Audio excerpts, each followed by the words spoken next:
My new boss, Michael Harper, fresh from Harvard Business School, fired me from my position as lead software developer at Summit Legal, a mid-sized Denver law firm where I had built and maintained the custom system for 8 years, deciding my work was obsolete. What Michael didn't know was that his rushed migration to a flashy cloud system would crash spectacularly, losing critical client data. What he really didn't know was that I would uncover his elaborate corruption scheme. Shell companies, kickbacks, and fraudulent contracts that had stolen $3 million from law firms across 4 states. By the time I finished presenting evidence at the emergency partners meeting, Michael Harper would be facing federal fraud charges, and I would have my job back as Chief Technology Officer. I'm Alex Carter, and for 8 years, I built and maintained the custom billing and case management system that kept Summit Legal running. This mid-sized Denver law firm with 70 attorneys depended on my work every single day. The system I created wasn't just software, it was the backbone of their entire operation. It tracked every billable hour, managed complex cases with thousands of documents, handled client communications, and integrated with their accounting department seamlessly. My system had never failed them. Not once in 8 years. It saved the firm millions of dollars compared to off-the-shelf solutions that couldn't handle their specialized workflows. Personal injury cases, corporate litigation, family law. Each practice area had unique needs, and my system adapted to all of them. The attorneys loved it because it actually worked the way they worked, not the way some Silicon Valley programmer thought they should work. Then Michael Harper arrived as the new Chief Technology Officer, fresh from Harvard Business School with his MBA and a resume full of consulting jobs at tech companies. He had never worked at a law firm before, but he talked a good game about digital transformation and cloud-first strategies. Within his first month, he announced that my custom system was outdated and needed to be replaced with CloudLex, a cloud-based legal software package from a company called Stratus Consulting. Michael called me into his office on a Tuesday morning in March. His corner office still smelled like fresh paint from his recent arrival. Diplomas and awards covered one wall, and his desk displayed the latest MacBook Pro and multiple monitors showing colorful dashboards. He told me we needed to talk about my system. Without looking up from his laptop, he explained that he had been reviewing our technology stack, and, frankly, what I had built was a liability. He said it wasn't scalable, it wasn't secure, and it didn't follow modern best practices. I felt my stomach drop. I asked what he meant, pointing out that the system had been running perfectly for 8 years. We had 0 data breaches, minimal downtime, and the users were happy with it. Michael finally looked at me and replied that happy didn't mean optimal. He mentioned that he had been in contact with CloudLex, and they could provide us with a complete legal practice management solution that was cloud-based, mobile-friendly, and came with 24/7 support. Plus, it integrated with dozens of other legal tools. I protested that our system already did everything we needed. The attorneys knew how to use it. The workflows were customized for our specific practices, and the data was secure on our own servers. Why fix something that wasn't broken? Michael's expression hardened. He said this wasn't 2015 anymore, and law firms needed to modernize or they would be left behind. He had already presented the proposal to the partners, and they had approved the migration to CloudLex. We would start the transition next month. My heart was racing. I asked if I could at least review the CloudLex system. Maybe we could find a way to integrate it with what we already had, or migrate gradually. Michael said flatly that the decision had been made. He needed me to prepare all the data for export. CloudLex would handle the migration process. Over the next 3 weeks, I watched helplessly as Michael rushed through the planning process. He hired a team of consultants from Stratus Consulting to manage the migration. The lead consultant, a woman named Sarah Kim, seemed competent enough, but she admitted privately that she had never worked with a custom system as complex as ours. She told me during one of our planning meetings that my database structure was really sophisticated. It might take longer than they initially estimated to migrate everything properly, but Michael was pushing for speed. He kept saying we needed to go live by the end of April. The partners wanted to see results quickly. I tried to explain that rushing a data migration was dangerous. We had 8 years of client data, financial records, and active cases in this system.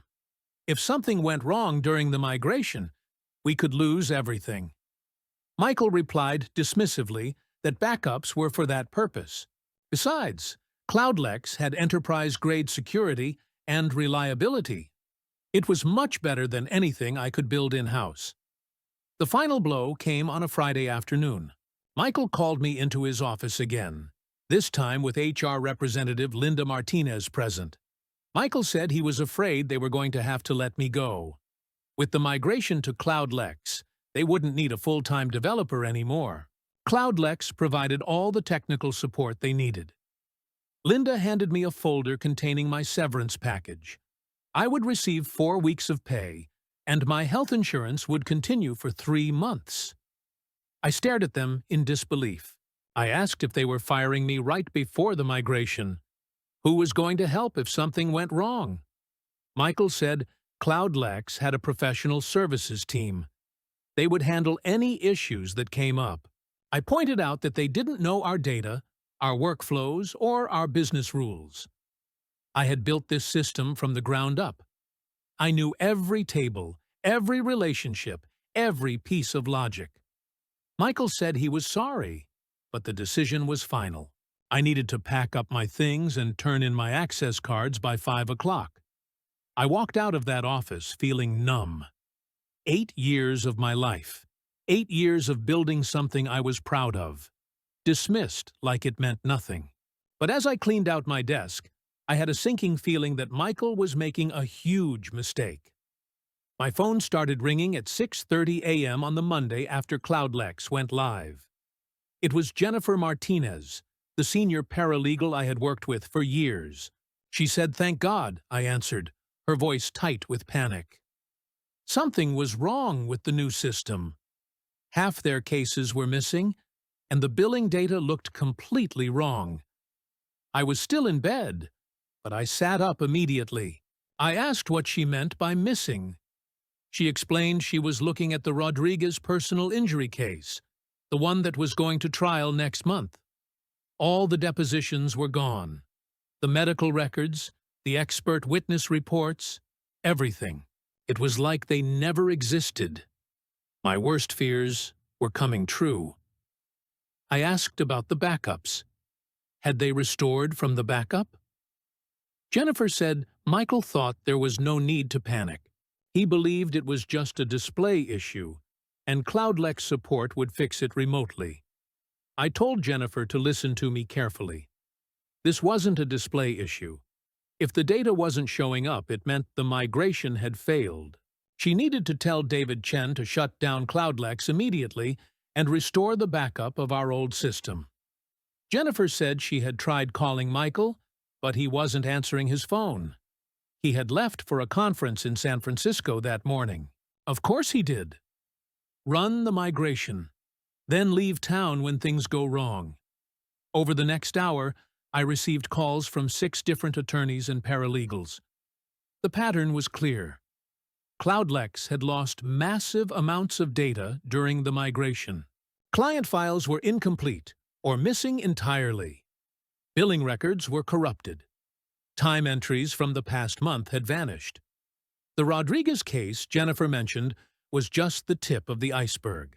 Sarah Kim from the legal department called, panicked about missing contract templates. Robert Martinez from corporate litigation couldn't access any of his merger documents. Patricia Williams from family law found that 3 months of custody evaluations had simply disappeared.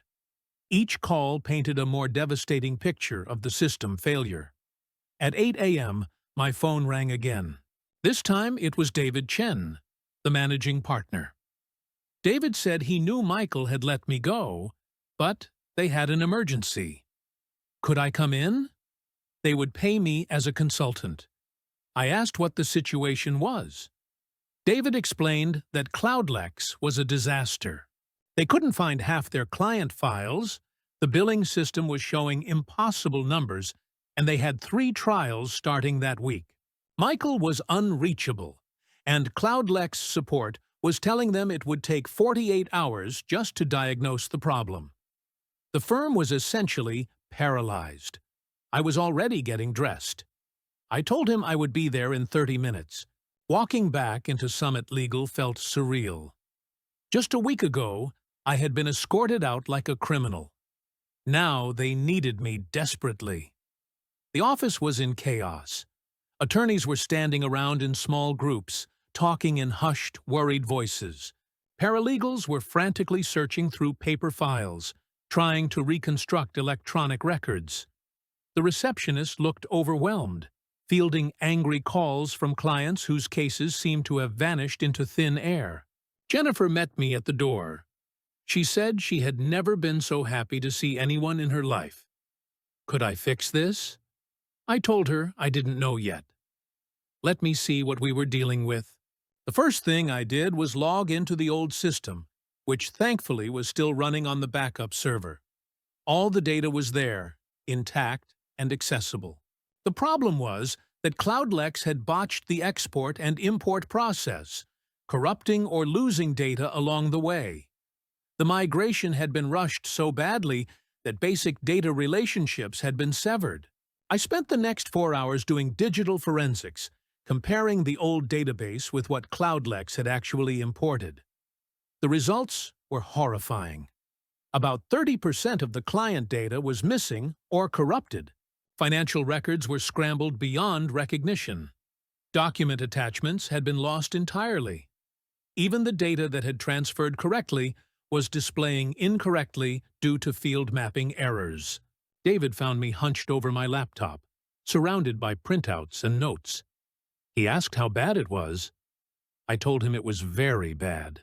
Cloudlex had imported about 70% of their data correctly, but the other 30% was either wrong or missing.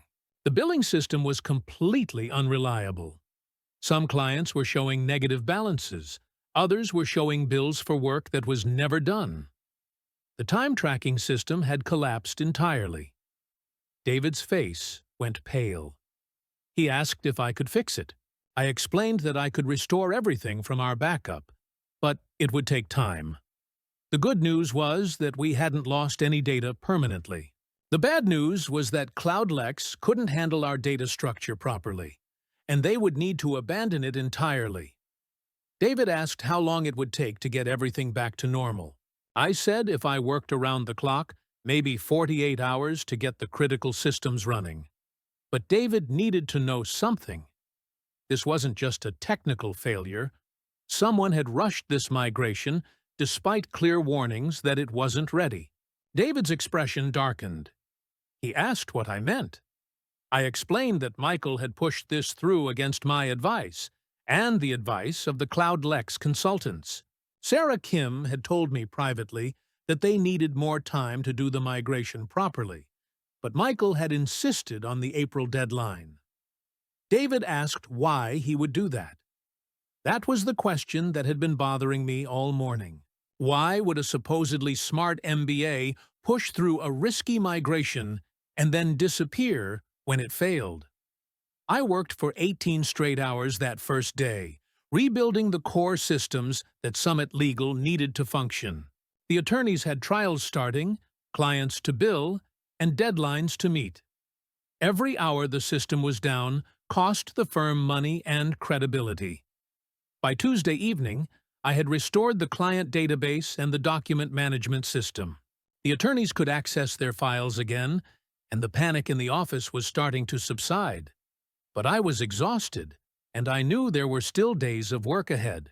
Patricia Williams, one of the founding partners, stopped by my temporary workstation around 7 p.m. She said she owed me an apology. She should have listened when I raised concerns about rushing the migration. I thanked her and said I just wanted to get everyone back up and running. Patricia mentioned that the partners were meeting tomorrow morning to discuss what happened. She thought I should be there. That night, I couldn't sleep. Something about this whole situation felt wrong. Michael's behavior, the rushed timeline, his convenient absence during the crisis, it all seemed too convenient to be just incompetence. I decided to do some research. I started by looking up Cloudlex and its parent company, Stratus Consulting. What I found was interesting. Stratus was a relatively new company, founded just 3 years ago. Their main business seemed to be consulting services rather than software development. Cloudlex was their only software product, and the reviews online were mixed at best. Then I dug deeper into Michael's background. His LinkedIn profile was impressive, but when I cross-referenced his previous jobs, some things didn't add up. The consulting firm where he claimed to be a senior technology advisor had no record of him on their website. The startup, where he was supposedly a VP of digital strategy, had been dissolved before his claimed employment dates. But the real smoking gun came when I started looking at financial records. As part of restoring the billing system, I had access to the firm's accounting data. I noticed several payments to consulting companies I didn't recognize, all approved by Michael in his first month on the job. One payment in particular caught my attention: $75,000 to something called Advanced Technology Solutions, LLC, for Cloudlex implementation consulting. But Stratus Consulting was supposed to be handling the implementation. Why was the firm paying a second consulting company? I looked up Advanced Technology Solutions, LLC, in the Colorado Secretary of State's Business Registry. It was incorporated just 2 months ago. The registered agent was listed as M. Harper. Michael Harper. My hands were shaking as I printed out the incorporation documents. Michael had created his own consulting company and was billing Summit Legal for services that Stratus was supposed to provide for free as part of the Cloudlex contract. But that was just the beginning. Over the next few hours, I found a pattern of suspicious payments and contracts, all approved by Michael, and all related to the Cloudlex migration. Shell companies, inflated invoices, and duplicate payments for the same services. Michael wasn't just incompetent, he was stealing from Summit Legal. Wednesday morning's partners meeting was supposed to be about the technical failures of Cloudlex. It turned into something much bigger. I walked into the conference room with a stack of printouts and a laptop full of evidence. David, Patricia, and 4 other partners were seated around the mahogany table, looking tired and frustrated. David thanked me for coming. They wanted to get my assessment of what went wrong and how they could prevent this from happening again. I said that before I talked about the technical issues, there was something else they needed to know. I thought Michael Harper had been defrauding the firm. The room went silent. Patricia leaned forward and said that was a serious accusation. What evidence did I have? I opened my laptop and connected it to the conference room projector. I told them to let me show them what I had found. The first document I displayed was the incorporation filing for Advanced Technology Solutions, LLC. I explained that Michael had created his own consulting company 2 months ago and had been billing the firm for services that were supposed to be included in the Cloudlex contract. I showed them the invoices: $75,000 for implementation consulting, $50,000 for data migration services, $25,000 for system optimization, all for work that Stratus Consulting was contractually obligated to provide. I continued, saying that wasn't all. I pulled up the next set of documents and told them to look at this email chain between Michael and someone at Stratus Consulting. The emails were enlightening. In them, Michael discussed coordination of services and revenue-sharing opportunities. One email explicitly mentioned that the accelerated timeline would create additional consulting opportunities. David's face was getting redder by the minute. He asked if I was saying Michael had deliberately rushed the migration to create problems. I said that was exactly what I was saying. I showed them a timeline that Stratus had proposed, which included 6 months for proper planning and testing. Then I showed them Michael's revised timeline, which compressed everything into 6 weeks. I explained that Sarah Kim from Stratus had warned that the shortened timeline was risky. She had documented her concerns in multiple emails, but Michael had overruled her and insisted on the April go-live date. Patricia was taking notes furiously. She asked about the technical failures. Were those deliberate too? I said I couldn't prove they were intentional, but they were predictable. Our database structure was complex, and it required careful mapping to migrate properly. By rushing the process, Michael had virtually guaranteed that there would be problems. Problems that would require expensive consulting services to fix. I pulled up the financial analysis I had prepared. In total, Michael had approved over $300,000 in payments related to the CloudLex migration. About half of that went to legitimate services from Stratus. The other half went to shell companies that traced back to Michael or his associates. The partners looked stunned. Robert Kim, the litigation partner, spoke up and asked how Michael had gotten approval for these payments without anyone noticing. I explained that he had used his authority as CTO to approve technology expenditures under $100,000. Each invoice was just under that limit, so he didn't need partner approval. David was pacing now. He asked where Michael was. He hadn't been able to reach him since Monday. I said that according to his calendar, he was at a technology conference in San Francisco. But I had called the conference organizers yesterday. He wasn't registered as an attendee. The room erupted in angry voices. The partners were finally understanding the scope of what had happened. They hadn't just suffered a technical failure, they had been victims of a carefully planned fraud. Patricia called for order and said they needed to contact their attorney immediately. This was a criminal matter. I said quietly that there was one more thing. The room fell silent again. I had found evidence that Michael might not have acted alone. I displayed the final document, an email from Michael to someone with the initials RS, discussing the summit opportunity and confirming that their contact there was on board with the accelerated timeline. David asked about their contact here. Did I mean someone at the firm was working with Michael?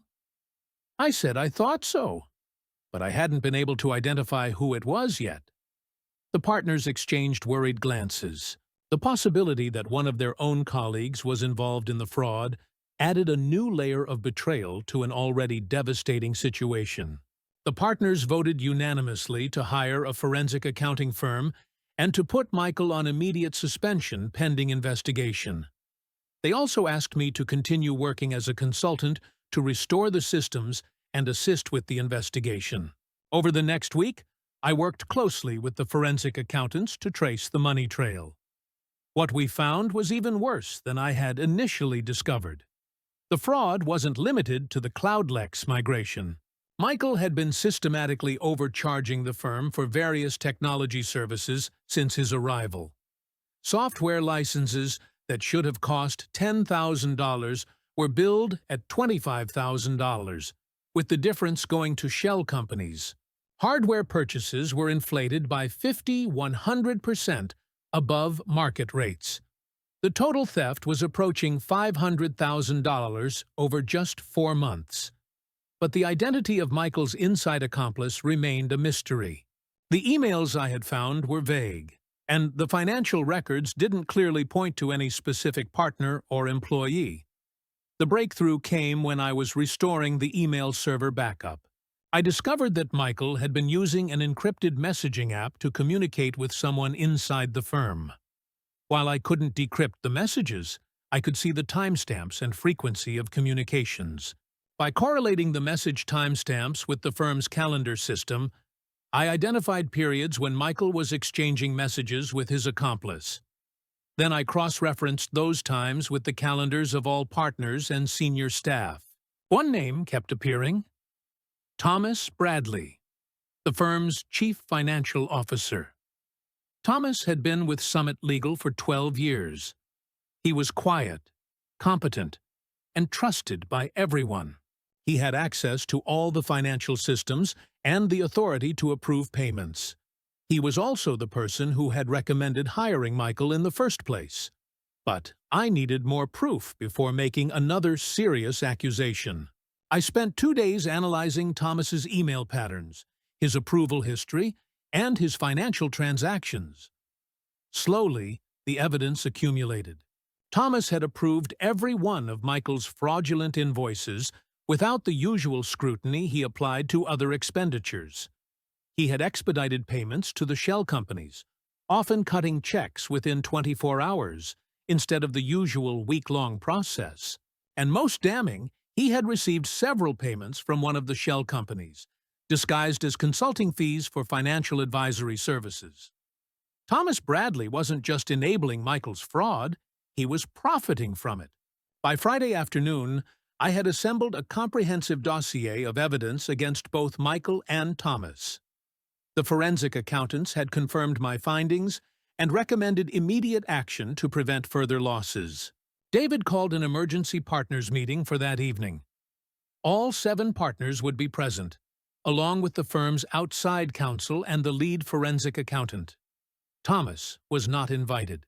I arrived at the office at 6 p.m. to find an unusual level of activity. Several partners were working late, and there was a tension in the air that I hadn't felt since the CloudLex crisis began. The meeting was convened in the large conference room at 7 p.m. David looked grim as he called for order. He said that partners were there tonight because they had discovered evidence of extensive fraud involving both Michael Harper and Thomas Bradley. Alex Carter and the forensic accounting team had prepared a presentation that he believed would shock all of them. I connected my laptop to the projector and began with a summary of the financial losses. I told them that $487,000 had been stolen over 4 months through inflated invoices, shell companies, and fraudulent consulting contracts. I showed them the money trail, the fake companies, and the pattern of approvals that bypassed normal financial controls. The partners listened in stunned silence as the scope of the betrayal became clear. I continued, explaining that Thomas Bradley had been Michael's accomplice from the beginning. He had recommended Michael for the CTO position, he had expedited approval of fraudulent invoices, and he had personally received at least $75,000 in kickbacks. Patricia asked the question everyone was thinking. How could they have missed this? Thomas had been there for 12 years. I replied that they had been sophisticated about it. They had kept individual transactions under the approval thresholds, they had used multiple shell companies to obscure the pattern, and they had taken advantage of the confusion around the CloudLex migration to hide their activities. Robert Kim, the litigation partner, was furious. He said they had trusted these people with their financial systems. They could have bankrupted them. I said there was something else, displaying the final piece of evidence. I had found communications suggesting that the fraud was going to expand. They were planning to recommend additional technology upgrades that would have increased the theft to over $1 million per year. The room erupted in angry voices. The partners were not just dealing with past theft. They had narrowly avoided a much larger ongoing fraud. David called for order again and asked what their next step was. The outside counsel, Margaret Foster, spoke up. She said they needed to terminate both Michael and Thomas immediately. They also needed to contact law enforcement and freeze any assets they could identify. Sandra Martinez, the family law partner, asked about the firm's reputation. If this became public, it could destroy them. Margaret replied that they would handle the publicity carefully, but they couldn't let criminals walk away just to protect their image. They had a duty to their clients and to the legal community. The partners voted unanimously to terminate both Michael and Thomas, to file criminal complaints, and to pursue civil recovery of the stolen funds. But I had one more surprise for them. I said there was something else they should know. I had been in contact with other law firms in the region. Summit Legal wasn't the only victim. Over the past week, while rebuilding Summit's systems, I had reached out to colleagues at other Denver law firms. I had heard rumors that several firms were having problems with CloudLex implementations, and I wanted to understand if there was a pattern. What I found was disturbing. 3 other firms had experienced similar problems: rushed migrations, data losses, and expensive emergency consulting fees to fix the problems. In each case, the implementation had been overseen by consultants from Stratus Consulting or related companies. I told the partners that Morrison and Associates had lost $200,000 to emergency consulting fees after their CloudLex migration failed. Davis Legal Group had to pay $150,000 to recover their client data after a botched migration. In both cases, the consulting fees went to shell companies connected to Stratus. Patricia was taking notes again. She asked if I was saying this was an organized scheme. I said I thought CloudLex was designed to fail. Stratus sold the software cheaply to get law firms to sign up. Then they deliberately botched the implementation to create consulting opportunities. The software failures weren't bugs. They were features. I showed them the evidence I had gathered. Similar patterns of shell companies, rushed timelines, and missing data across multiple firms. The scheme was regional, targeting mid-sized law firms that were large enough to pay substantial consulting fees, but small enough to lack sophisticated IT oversight. I continued, explaining that Michael wasn't just an individual fraudster. He was part of a network of consultants and insiders working to defraud law firms across Colorado and possibly other states. The partners were speechless. What had started as a simple software migration had revealed a criminal conspiracy targeting the legal profession itself. Margaret Foster was already on her phone. She said she was calling the FBI. This was interstate fraud involving multiple victims. It was beyond local law enforcement. David looked exhausted. He said he couldn't thank me enough for uncovering this. If I hadn't been there to restore their systems and investigate the financial irregularities, they might never have discovered what was happening. I replied that I had just done what needed to be done, but we weren't finished yet. We needed to make sure Michael and his accomplices didn't do this to anyone else. Monday morning brought unexpected drama. Michael Harper walked into the Summit legal offices at 9 a.m., apparently unaware that his fraud had been discovered. I was in the IT room, working on the final system restorations, when Jennifer Martinez called me. She said Michael was there. He was in David's office right now, and it sounded like they were arguing. I grabbed my laptop with all the evidence files and headed toward the executive hallway. I could hear raised voices coming from David's office. Michael was saying they were completely overreacting to a minor technical glitch. CloudLex had assured him that they could resolve the remaining issues by the end of the week. David's voice was incredulous, as he replied that this was a minor technical glitch. They had lost 30% of their client data. They had to bring Alex back as an emergency consultant just to keep the firm operating. Michael replied that was exactly the problem. They were too dependent on my outdated system. They needed to move forward with modern solutions, not backward to legacy technology. I knocked on David's door and entered without waiting for a response. Michael looked surprised to see me. He asked what I was doing there. He thought I was no longer with the firm. I said I was there as a consultant, helping to clean up the mess he had created, as I set my laptop on David's desk. Michael's expression shifted from surprise to concern. He asked what mess.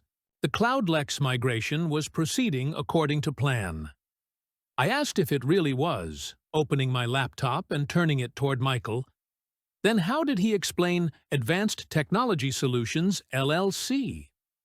Michael's face went pale. On the screen was the incorporation document showing him as the registered agent for the shell company that had billed Summit Legal for $75,000 in fraudulent consulting services. Michael said he could explain that, but his voice was shaky. He was doing some independent consulting to help offset the costs of the migration. David asked about independent consulting for services that Stratus was supposed to provide for free. Michael tried to recover. He said there were additional services that weren't covered in the original contract. He was just trying to help the firm by providing those services at a reasonable rate. I pulled up the next document and asked, "What about Technology Partners, Inc. and Digital Solutions Group and Advanced Systems Consulting?" All shell companies registered to variations of his name, all billing Summit Legal for services related to the CloudLex migration. Michael's composure was cracking. He said he didn't know what I was implying, but I interrupted, saying I wasn't implying anything. I was stating facts. He had stolen almost $500,000 from this firm through fraudulent invoices and inflated contracts, and he had done it with help from Thomas Bradley. At the mention of Thomas's name, Michael's shoulders sagged. He knew we had uncovered the full scope of the conspiracy. David leaned forward and said Michael had two choices.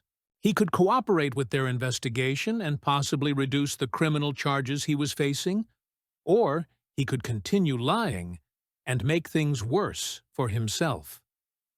Michael looked around the room like a trapped animal. He said I didn't understand the pressure he was under.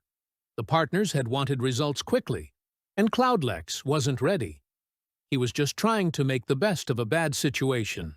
David's voice was cold as he asked if making the best of a bad situation meant stealing from his employer. Michael said weakly that he was going to pay it back once the system was stable. I couldn't help but laugh. I told Michael that he was planning to expand the fraud. We had emails discussing additional technology upgrades that would have netted him over $1 million per year. Michael's defense crumbled completely. He slumped in his chair and put his head in his hands. David asked where Thomas was. Michael mumbled that he didn't come in today. He might have left town. David was already picking up his phone. He told Margaret they needed law enforcement there immediately, and to put out a bolo for Thomas Bradley. The federal investigation. The FBI arrived at Summit Legal that afternoon. Special Agent Sarah Chen took over the investigation, and suddenly, our small law firm became the center of a major federal fraud case. Agent Chen interviewed me for 3 hours, going through every piece of evidence I had gathered. She was particularly interested in the connections to other law firms and the possibility that the fraud extended beyond Colorado. She told me that my investigation work had been excellent. I had uncovered what appeared to be a sophisticated multi-state fraud scheme targeting law firms. The evidence I had gathered would be crucial to their prosecution. I asked what happened next. She said they would be expanding the investigation to include all the firms I had identified as potential victims. They would also be looking at Stratus Consulting and CloudLex to determine if the company itself was complicit in the fraud or just being used as a vehicle. Over the next few days, the scope of the investigation continued to grow. The FBI identified victims in Colorado, Wyoming, Utah, and New Mexico. The total losses exceeded $3 million across 12 law firms. Thomas Bradley was arrested trying to cross the border into Mexico with $200,000 in cash. Michael Harper was taken into custody at his apartment, where agents found detailed records of the fraud scheme and communications with other conspirators. The investigation revealed that Michael was part of a network of fraudulent consultants who specifically targeted professional service firms. They had defrauded not just law firms, but also accounting firms, medical practices, and engineering companies across the western United States. The federal investigation expanded quickly. Michael cooperated with prosecutors to reduce his sentence, revealing the full scope of the fraud network across multiple states. Thomas Bradley refused to cooperate, claiming he was just following orders. The trial began 18 months later.